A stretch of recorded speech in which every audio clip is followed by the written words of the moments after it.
It was one of my New Year's resolutions this year to venture out to some mystical places in Britain.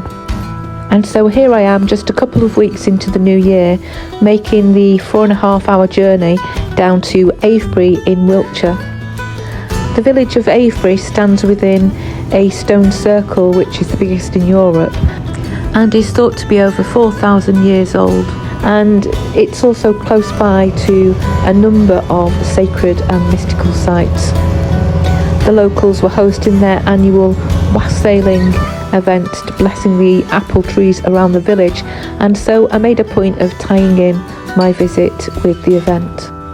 And arriving in Avebury with just 30 minutes to spare before the event began, I managed to have a quick look around the stones, but a fuller exploration would have to wait.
And to her right horn, may she send you a good crop of corn and gallons of milk of good quality. Wassailing is an ancient folk tradition of blessing fruit trees to ensure a bountiful harvest, and it was traditionally celebrated on Twelfth Night. You can see that the master leads the procession to the many orchards in the village where songs are sung and trees are blessed with offerings of toast and cider. Wassail for all your days. Wassail! There's one thing left that must be done. We need to frighten off all the evil spirits. All those pots and pans banging, people clapping their hands, lots of noise. 1, 2, 3.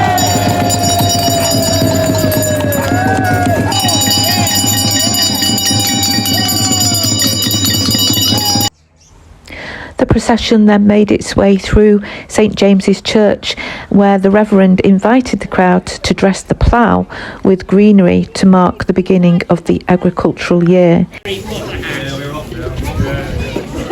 the little boys and girls get in there. Tie on, tuck it in, or I'll have Jenny Baldwin complaining, but there's too much to clean up on Monday.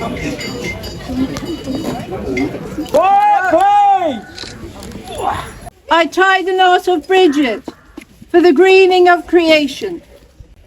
I tie the knot of Bridget and the blessing of the Lady and the Lord for the farmers and the land to be of one accord.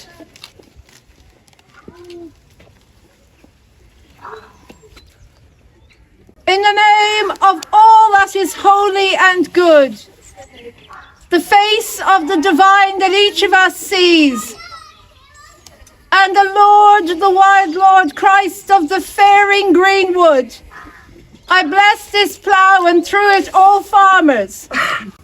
In the name of the Creator, Sustainer, and help of our world. May we who receive the bounty of creation love it in equal measure. Let us be welcomed into the summer lands with the words, "Did you love my creation?" And our answer, yes. Speeds this plough, and through it the land. Amen. So mote it be. Blessed be. Amen. Amen. The blessing of the plough was one of my favourite parts of the Wassailing event, and I was impressed by the reverend sensitivity to the diverse spiritual beliefs of the crowd. The celebration continued with a mummers play, which was performed in front of the village pub, the Red Lion. Here comes I, Beelzebub! Carries a club! My head is made of iron! My body is made of steel! My hands and feet are made of knuckle bones! No man could make me feel Knuckle bones! Ha! You're a proper blackguard! what a blackguard!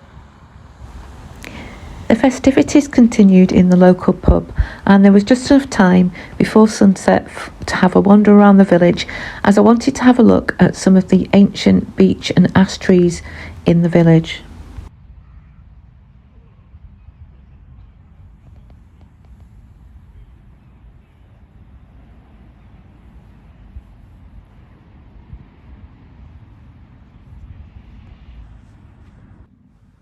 Another item on my personal wish list was to discover some of the locations used in the 1970s British children's TV programme, The Children of the Stones, which was filmed in and around Avebury.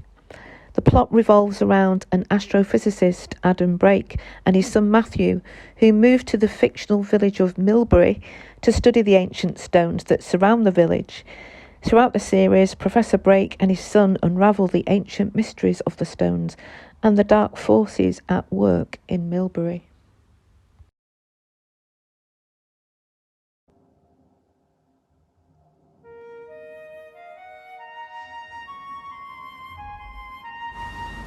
The next morning, I went for a walk around the village, beginning with this old chapel that was next door to the place where I was staying.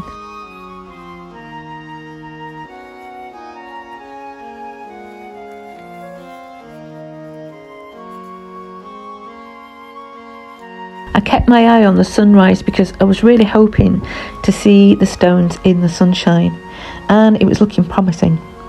One thing was for sure, it seemed that I had the place to myself this morning.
And lucky for me, the sun eventually did come out.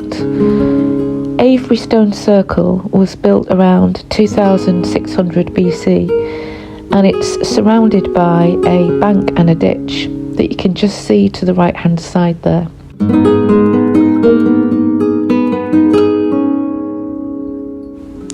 Inside this henge is a large outer stone circle with two separate smaller ones inside. Although its original purpose is unknown, some archaeologists believe that it was most likely used for some form of ritual or ceremonial use, perhaps honouring our ancestors.